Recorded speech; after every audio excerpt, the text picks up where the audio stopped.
Estamos de volta com Família na Real, hoje tratando sobre filiação socioafetiva. Aqui comigo, nesta missão, minha colega doutora Júlia Maria, mãe atípica e advogada especialista em Direito das Famílias e Sucessões. Júlia, vamos continuar aqui, tirando as dúvidas dos nossos telespectadores da TV Cidade Verde. E a gente vai para aquela pergunta. Uma vez reconhecida a filiação socioafetiva, gera os mesmos direitos da filiação biológica? Então, aquela dúvida, vai pagar pensão, vai regulamentar o direito de guarda, de convivência, direitos sucessórios, a gente queria entender melhor isso. Pronto, assim, gera sim. Reconhecido essa filiação socioafetiva, ela gera os mesmos vínculos daquela relação sanguínea de pai, mãe e filho. É importante que a gente fale também, muitas perguntas são sobre pensão, né? Gera a obrigação de pagamento de pensão? Gera. Aquela relação vai ser via de mão dupla, vai gerar tanto direitos e deveres para os pais, quanto direitos e deveres para os filhos também. Sim. A gente fala também de uma questão de, quando ficarem idosos, eu tenho o dever de cuidado, o dever de amparo também do filho para com os pais. A gente fala sucessórios, nos direitos sucessórios também, que é muito importante. Às vezes, a gente escuta muitas críticas de, eu vou fazer esse reconhecimento socioafetivo, eu tenho a obrigação de pagar a pensão, mas aquilo ali também traz uma segurança jurídica para que, caso aconteça alguma coisa com você, uma fatalidade, aquela criança também esteja resguardada, né, não só financeiramente, mas também juridicamente. Então, Júlia, a gente vai tirar aquela dúvida. Uma vez reconhecida a filiação socioafetiva, gera os mesmos direitos da filiação biológica?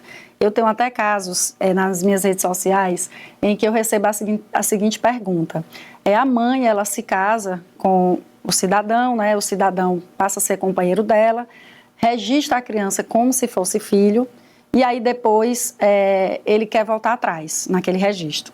Muitas vezes é um registro espontâneo, mas no caso da filiação socioafetiva, é importante dizer, se não houvesse registro, ela poderia pedir a pensão, a guarda, o direito de convivência? Então, a gente quer entender melhor esse reconhecimento e quais são os direitos que ele gera ali, tanto para a criança, como o dever para o pai que reconheceu a mãe. Pronto, Rosinha. Esses direitos e deveres, eles são de comum tanto para o pai, para a mãe que está fazendo aquele reconhecimento, quanto para o filho também. Ele gera essa obrigação em caso de separação de uma pensão alimentícia, ele vai interferir no direito sucessório daquela relação também. Tem a questão de direitos e deveres tanto para os pais quanto para os filhos, né? Aqueles pais vão ficar idosos, existe uma obrigação de dever, de cuidado, de amparo daquele filho para aqueles pais. A segurança não é só de um lado, é para os dois. Enquanto esse reconhecimento para ser desfeito não é assim tão simples, justamente por isso, porque aquela relação para ser feita geralmente é de forma espontânea, como nesse caso. Então, quando ela já existe de fato e de direito, é bem complicado para se desfazer, em casos bem raros acontecem, mas justamente por ter esses direitos e deveres já regulamentados, como de uma família biológica natural. Sim, ou seja, esclarecendo ao nosso telespectador, se você tem uma família em que o cidadão, aquele companheiro, ele trata o seu filho como se fosse filho. Então, não basta esse tratamento para que você, por exemplo, no final da relação, vá pedir uma pensão, vá tentar regulamentar a guarda. Então, por mais que exista essa relação, é necessário o reconhecimento socioafetivo dessa filiação. Por quê? Porque nós temos também a previsão de resoluções que vão regulamentar esse reconhecimento, que a gente vai falar um pouco já sobre esses requisitos. É preciso esse reconhecimento, seja no âmbito extrajudicial, no cartório, seja através até de um testamento, que é possível também, seja ali um reconhecimento espontâneo, no cartório também, seja um reconhecimento judicial. Então, vai depender da situação, mas o importante é saber que existe essa possibilidade de o pai ou a mãe ali que queira fazer esse reconhecimento, ele o faça por afeto, né? Ou seja, existe a predominância no direito das famílias dessa relação de afeto. Então, não precisa somente essa filiação biológica, aquela que nasceu de sangue, mas existe essa possibilidade do reconhecimento da filiação que é reconhecida pelo amor, pelo afeto, pelo cuidado. E aí, Júlia, como funciona a multiparentalidade? É possível ter 2 pais ou 2 mães no registro? Então, explicando essa multiparentalidade, é exatamente a possibilidade de você ter em seu registro de nascimento 2 pais, 2 mães ou até mais. Justamente. É mais difícil, mas a legislação autoriza. Já autoriza, é como a gente vai se adaptando à realidade do que vai acontecendo. E sim, é possível a gente ter 2 pais, 2 mães ou até mais, se aquela de fato for a realidade daquela família. É importante que a gente vive, isso tem que ser real, tem que ser contínuo, né? Sendo a realidade de fato, a gente já transforma aquilo em uma possibilidade de direito, de ser uma filiação socioafetiva regulamentada, regularizada. Essa multiparentalidade hoje, ela existe de formas que não tem diferenciação de sexo. A gente tem relações homoafetivas dentro dessa multiparentalidade, então já é mais abrangente para a realidade, buscando sempre o melhor interesse da criança envolvida, da criança e adolescente envolvido, mas ela é sim possível, esse misto.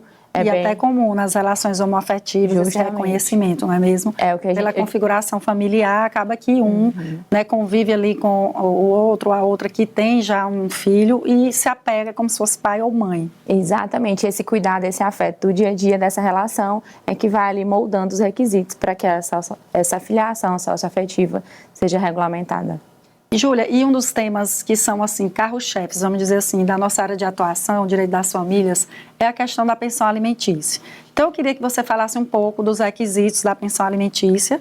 A gente aproveita e relembra aqui do tema e se isso se aplica também no caso do reconhecimento, ou seja, da filiação socioafetiva. Existe esse reconhecimento, a gente já viu que no final da relação, aquele pai ou aquela mãe que não ficou com lá de referência, ele pode ser demandado para pagar a pensão. Então, eu queria que você comentasse um pouco para a gente. Pronto, como a filiação socioafetiva, ela já vai ter os mesmos direitos na relação sanguínea, aquele direito de pensão alimentícia, lógico que caracterizada a necessidade, a possibilidade desse pagamento vai ser a mesma coisa. Então, aquele pai ou aquela mãe que não ficou com o lar de referência da criança, ele pode sim ter essa obrigação de pagamento, dependendo também da sua possibilidade de pagar, de como aquela relação vai se manter para a guarda, né, também vai interferir, principalmente na pensão alimentícia no que diz a necessidade da criança. Porque, às vezes, quando a gente tem aquela relação dos cônjuges ainda juntos, a criança vive uma realidade e quando se separa acaba tendo que ser obrigada a viver outra realidade. Então é importante que na prática a gente veja isso e também interfere no valor da pensão que vai ser paga. Sim. Como ela vai ser paga, tanto na guarda, na convivência, mas principalmente nessa questão financeira, porque é o que gera mais dúvidas. Né? Às vezes um padrasto ou uma madrasta que tinha uma condição financeira melhor e aí com a separação, e eles tinham aquele reconhecimento já formal, e com a separação a criança acabou sendo prejudicada. Então, aquele que tem uma possibilidade melhor de pagar vai ser demandado para que aquela necessidade da criança seja atendida. Então, o que acontece muito, já peguei situações, por exemplo, de madrasta. A madrasta tinha uma condição financeira muito melhor e com a separação, e ela reconhecia aquela criança como filha e a criança reconhecia ela como mãe. E na separação, pelo vínculo biológico com o pai, ela acabou ficando lá de referência do pai, mas a mãe, por espontaneidade, por vontade própria, sim, quis fazer aquele pagamento de pensão para que a criança continuasse tendo aquele mesmo padrão de vida que ela tinha quando eles ainda estavam casados. Então, acho que é isso que a gente tem que equilibrar, né? Aquele padrão de vida que a criança tinha, com a necessidade, com a possibilidade, do mesmo jeito que a gente faria numa pensão alimentícia de pais biológicos. Júlia, eu acho que tem uma dúvida também que as pessoas têm em relação à possibilidade de demandar ambos os pais. Então, a gente sabe que na filiação socioafetiva, eu posso incluir o pai socioafetivo e eu posso manter a filiação biológica. Inclusive, nós temos decisões diversas dos tribunais superiores, como STJ, até de uma predominância, às vezes, da filiação socioafetiva. Ou seja, por mais que aquele cidadão diga que ele não é o pai que ele reconheceu, se existir, for provado o vínculo afetivo, nós temos decisões que mantêm aquela filiação. Então, nessa situação, a mãe, né, que se vê ali separada do pai socioafetivo, mas também tem o contato com o pai biológico, ela poderia acionar e pedir pensão para os dois? E como é que funcionaria isso? Pronto, existe sim esse caso na prática. Inclusive, contigo falando, eu me lembrei de um caso. Sim. Que era um pai socioafetivo que frequentava o Dia dos Pais na escola, com fotos, com tudo ali já, com a vivência, com a família já, os amigos, todos ali naquela relação de pai e filho normal, e com a separação ocorreu esse questionamento. Mas como assim? Ele já recebe pensão do pai biológico, vai receber a minha também. E existe essa possibilidade, sim, por questão do melhor interesse da criança. A gente sempre vai voltar para isso, porque é o que vai predominar em toda essa relação e no direito de família como um todo também, quando a gente fala em relações que envolvem crianças. E foi o que aconteceu, né? A criança acabou recebendo, sim, a pensão dos dois pais, do socioafetivo e do biológico, por conta justamente o padrão de vida que ela tinha, a relação que ela tinha, aquela criança já o reconhecia como pai. E ela tinha consciência que tinha o pai dela que era o biológico e que tinha o pai dela que era aquele que chamado de criação, né, que era aquele que estava ali com ela todos os dias, na convivência, que já era também um pai de fato e de direito. E na prática houve aí uma divisão, é isso? Das necessidades. A gente analisa ali, geralmente quando você pede pensão alimentícia, você coloca uma tabela de gastos da criança, das despesas, e os pais ali eles foram demandados mais ou menos 50%, ou foi de acordo com a proporcionalidade, que é a possibilidade de cada um? Paga mais quem ganha mais, é isso? Foi proporcional, e esse é um ponto muito importante, porque às vezes um vai ganhar mais, outro vai ganhar menos, e como é que vai ser feita essa divisão? E sim, proporcional, né? A possibilidade de pagar a conta nessa hora. Então, como um pai, no caso o pai biológico, tinha uma condição melhor para fazer esse pagamento, ele vai ficar com aquela tabela de valores ali, não vai ser dividida 50-50, ele ficou com um valor a mais, não por ele ser o pai biológico, mas sim por ele ter uma possibilidade melhor de pagar, por ele ter condições financeiras melhor para pagar. Excelente. Como a gente sempre ratifica por aqui, Júlia, a importância de você procurar um especialista em direito das famílias, porque essas situações, esses detalhes, realmente um profissional generalista, aquele que atua em várias frentes, vamos dizer assim, é mais complicado ele conhecer essas realidades. E, por vezes, você se priva de um direito por conta disso. Então, é super importante e nós sempre estamos dizendo aqui para o nosso telespectador.